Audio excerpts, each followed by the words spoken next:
Supreme court पूरा मामला समझ चुका है कि ये जो एक्ट है ये कुछ चीजों को वायलेट कर रहा है, जो कॉन्स्टिट्यूशनल राइट्स हैं माइनॉरिटीज के उनको वायलेट कर रहा है, और कुछ बेसिक प्रिंसिपल्स हैं कॉन्स्टिट्यूशन के उनको वायलेट कर रहा है। और दूसरी चीज सुप्रीम कोर्ट ये भी समझ चुका है कि जो कानून बनाया गया है ये कहीं ना कहीं से सप्रेस भी ऑप्रेस भी कर रहा है मुसलमानों को, क्योंकि वो कोर्ट ने ये बात कही कि जब आप हिंदू माइनॉरिटीज की बात करते हैं, उनके रिलीजियस एंडोमेंट्स एक्ट्स हैं स्टेट्स के, तमिलनाडु के हैं और कर्नाटक के हैं और स्टेट्स के डिफरेंट स्टेट्स के, वहां तो आपके जो मेंबर हैं वो सिर्फ हिंदू ही होने चाहिए और सिखों में सिर्फ जो है सिख होने चाहिए। तो यहाँ पे आप जो है नॉन मुस्लिम क्यों डाल रहे हैं? क्या आप उसमें मुस्लिम डालेंगे? ये कोर्ट ने सवाल किया था तुषार मेहता से, तो तुषार मेहता के पास का जवाब नहीं था क्योंकि ऑब्वियसली नहीं होगा।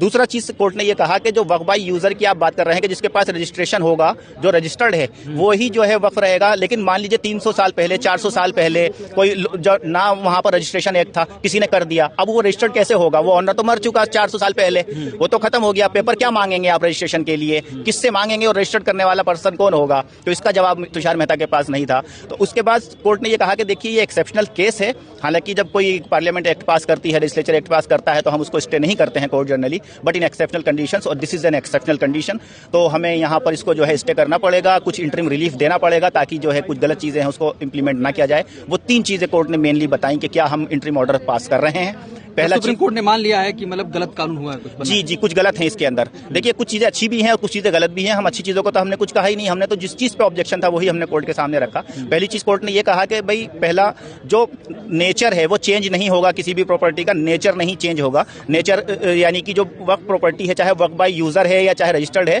वो डी नोटिफाई सरकार नहीं करेगी, it will be treated as वक्फ, वो वक्फ ही मानी जाएगी।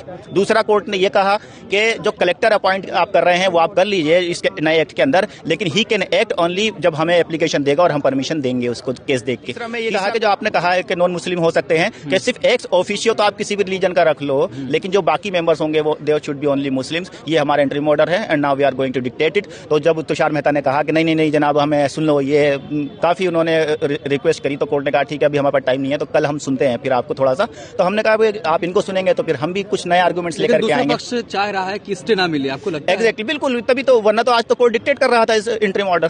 तो वो चाहता है, इसको खींचना चाह रही है, लंबा करना चाह रही है। नहीं लंबा नहीं, सरकार चाह रही है कि भाई कोर्ट उनकी बात समझ जाए, उनके हिसाब से ऑर्डर करे, लेकिन कोर्ट तो कॉन्स्टिट्यूशन के हिसाब से चलेगा ना। तो आर्गुमेंट्स के हिसाब से क्या लगता है कल कोर्ट ऑर्डर पास कर देगा? हाँ बिल्कुल, इंशाल्लाह लिस्ट मिलने की उम्मीद है। बिल्कुल, हमें पता चल गया कोर्ट क्या करने जा रहा है। ये तो सिर्फ एक एक्सेप्शनल टाइम मांगा है तुषार मेहता ने कि भाई मुझे कुछ और रखने दो कोर्ट को, हो सकता कोर्ट हमारी बात न समझ पाया हो तो कुछ नए तरीके से रखने दो ताकि कल कोर्ट समझ जाए। But as on today court has understood what he has to do. मतलब जिस उम्मीद से आप गए थे वो कोर्ट से हो गया, पूरा हो गया, जस्टिस जो है वो मिलेगा, पूरा मिलेगा।